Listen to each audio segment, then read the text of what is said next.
Imagine waking before sunrise in a small camp hidden beneath a rocky cliff. The fire that kept everyone warm through the night has almost burned out. A thin layer of smoke hangs in the cold morning air. Around you, people are already preparing for another day. Hunters inspect their spears. Others gather woven baskets for edible roots and berries. Life moves exactly as it did yesterday.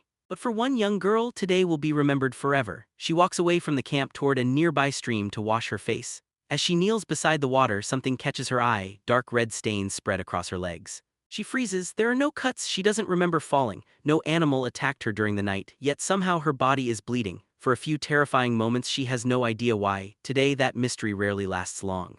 Long before puberty begins, most children have heard at least something about growing up. Parents explain it, schools teach it, doctors answer questions, information is only a few clicks away. But rewind the clock by 20,000 years, there are no classrooms, no medical books, no hospitals, no internet, not even a written alphabet. Knowledge survives only if another human being passes it on.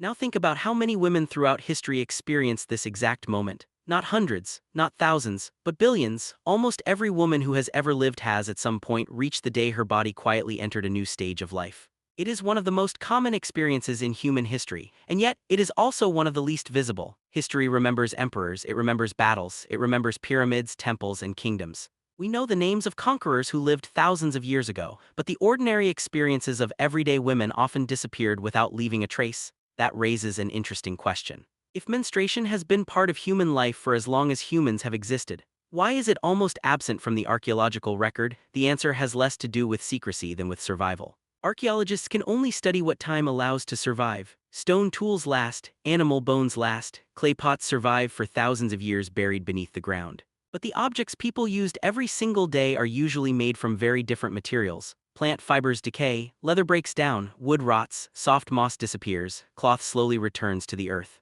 By the time archaeologists arrive thousands of years later, almost all of it is gone.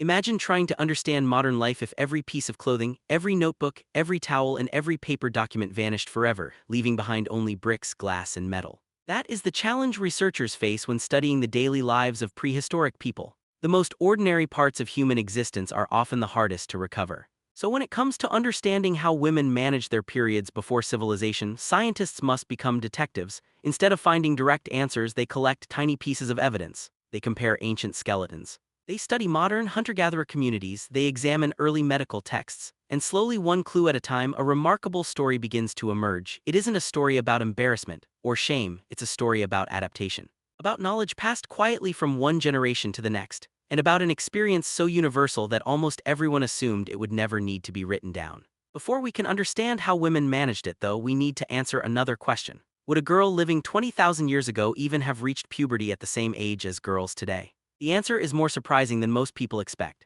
For a long time, people believed puberty arrived simply because a certain birthday had passed. Turn 12, turn 13, your body changes. Simple. Modern biology tells a different story. Your body isn't watching the calendar. It's constantly measuring whether it can afford the enormous cost of reproduction. Every heartbeat, every meal, every season, your brain and hormones are quietly collecting information. Is there enough food? Is the body healthy? Are there enough energy reserves? Only when those conditions are met does the complex hormonal system that controls puberty fully switch on. This idea became much clearer during the 20th century as researchers began studying growth, nutrition, and reproductive health. One influential proposal suggested that girls needed to reach a minimum level of body fat before menstruation could begin.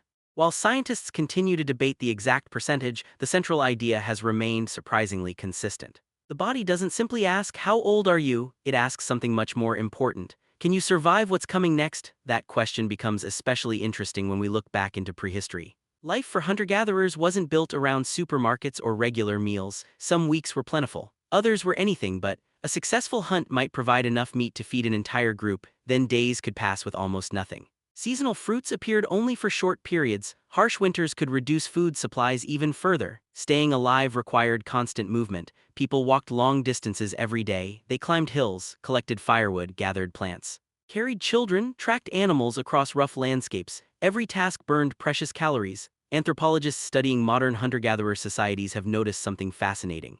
In communities where food is less predictable and physical activity is much greater, girls often experience their first period later than the average age seen in wealthy industrialized countries. One well-known example comes from research among the Jew/Honsi people of southern Africa. Studies found that first menstruation often occurred several years later than it typically does in many modern populations. Researchers believe nutrition, physical activity, and overall energy availability all play important roles. No one claims prehistoric girls followed exactly the same timetable. That would be impossible to prove. But the comparison gives scientists a useful clue. If life demanded constant physical effort and food supplies regularly fluctuated, puberty may have arrived later for many girls living thousands of years ago. Imagine what that means, not a frightened 12-year-old, perhaps someone closer to 16, old enough to help gather food, old enough to understand many of the rhythms of survival, yet still completely unprepared for something no one had ever described in detail. Of course, this raises another mystery. How much did prehistoric communities actually know about menstruation? The honest answer is, we don't know. There are no journals, no personal letters, no recorded conversations, no prehistoric guide explaining what mothers taught their daughters. Anyone who claims otherwise is stepping far beyond the evidence. Instead, researchers turn to anthropology. By studying traditional societies documented in more recent centuries, they can sometimes identify patterns that may reflect much older human behaviors. Across many different cultures, first menstruation wasn't ignored. It often marked an important transition. Some communities held ceremonies, others observed short periods of seclusion. Some celebrated the event with songs, gifts, or special meals. The customs differed enormously, but one idea appeared again and again. A girl's first period was treated as the beginning of a new stage of life. Not merely a biological event, but a social one. Can we confidently say Stone Age people did exactly the same? No, there is no direct evidence, but the remarkable similarity among many traditional societies suggests that recognizing major life transitions may be a very old human habit. If that's true, then the first period wasn't simply something that happened to an individual. It may have been something the entire community understood, even if history never wrote it down. And that brings us to perhaps the greatest challenge of all, knowing how prehistoric women managed their periods, because this is where almost every piece of direct evidence simply disappears.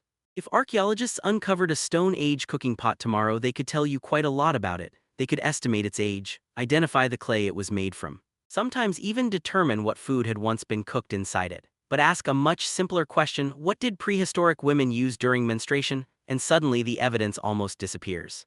Not because it never existed, but because time is incredibly selective about what it preserves.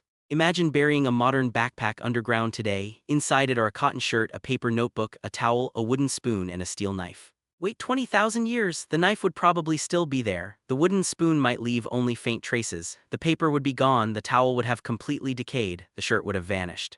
That is exactly the problem archaeologists face. Most materials useful for absorbing blood were soft and organic: plant fibers, tree bark, animal fur, leather, moss, soft grasses, all of them eventually rot. Unlike stone or bone, they simply return to the earth. So when someone confidently claims prehistoric women used one specific material, it's worth asking an important question. How do we actually know that? In many cases, we don't, at least not directly. Instead, researchers build careful hypotheses using evidence from everyday prehistoric life. For example, archaeologists know that ancient people were already experts at working with natural materials. Animal hides were cleaned, softened, and stitched into clothing. Plants were twisted into rope. Tree bark became containers. Fibers were woven into baskets. Moss was sometimes used as insulation or bedding. These weren't unusual materials, they were part of daily survival. Because of that, many researchers think women likely adapted those same resources for menstrual care. Notice the word likely. That word matters. Good archaeology separates evidence from assumption. It doesn't pretend certainty where none exists, and that's one reason studying ordinary human life can be surprisingly difficult.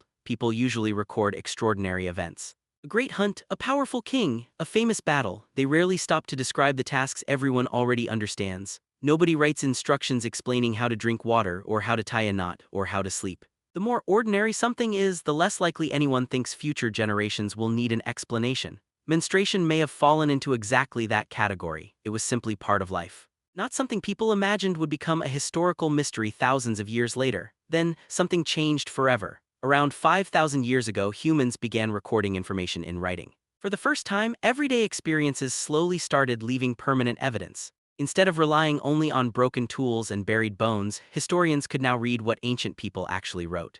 And among the earliest civilizations, one society left behind some remarkably detailed medical records: ancient Egypt. The Egyptians weren't only building pyramids. They were also documenting illnesses, pregnancies, injuries, and women's health with surprising care.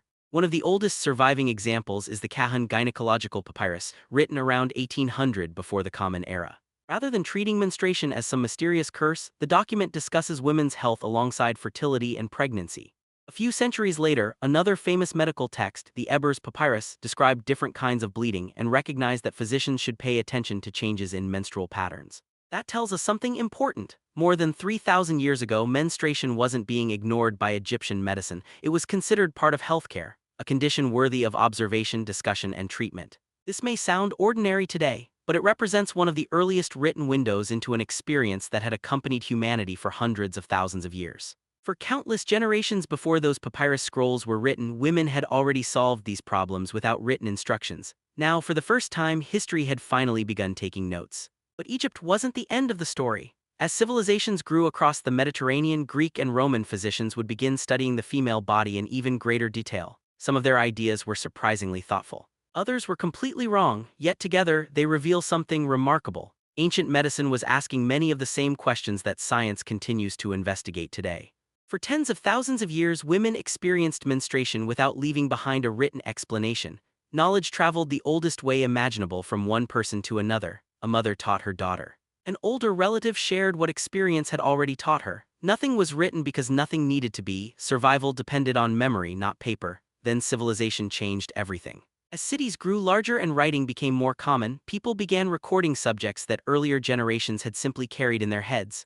Among those records were some of the world's earliest medical documents, and for the first time, women's health appeared in writing. Ancient Egypt offers one of the clearest examples. Around 1800 before the Common Era, Egyptian scribes produced what historians now call the Kahun gynecological papyrus. Instead of focusing only on broken bones or dangerous diseases, this document discussed pregnancy, fertility, and conditions affecting women. It shows that Egyptian physicians considered reproductive health important enough to study and preserve for future generations. A few centuries later, another famous document, the Ebers Papyrus, described different kinds of bleeding and recognized that unusual menstrual patterns could signal health problems. Thousands of years before modern hospitals, physicians were already trying to distinguish between normal bodily functions and signs that something might be wrong. Of course, ancient medicine was far from perfect. Without microscopes or knowledge of hormones, doctors often misunderstood how the human body worked. Many treatments sound strange today and some were probably ineffective. But the remarkable thing is that they were asking questions instead of ignoring them. That curiosity continued across the Mediterranean. Greek physicians began observing the human body in increasingly systematic ways. One of the most influential doctors was Soranus of Ephesus, who lived during the 1st and 2nd centuries of the Common Era. His writings on women's health became some of the most detailed medical works of the ancient world.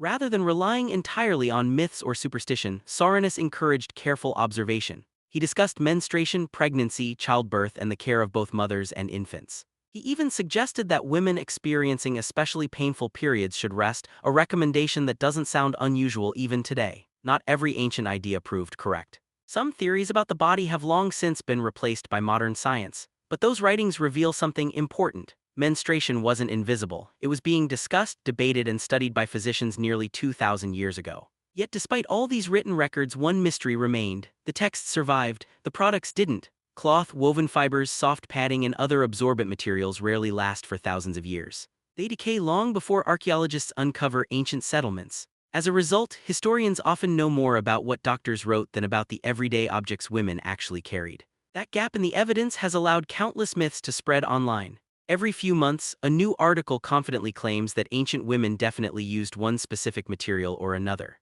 But when researchers trace those claims back to their sources, the evidence is often surprisingly thin. Good history requires something difficult, admitting uncertainty. Sometimes the most accurate answer isn't "this is exactly what happened." It's "this is the most likely explanation based on the evidence we have." And that honesty matters. Because understanding the past isn't about filling every gap with confident guesses. It's about following the evidence wherever it leads, even when the trail fades away. Ironically, the products most people think of today as ordinary are incredibly recent. For almost the entire history of our species, every generation had to solve this problem using the resources around them. Only within the last century did that begin to change forever. And the turning point came from a place no one expected: a battlefield.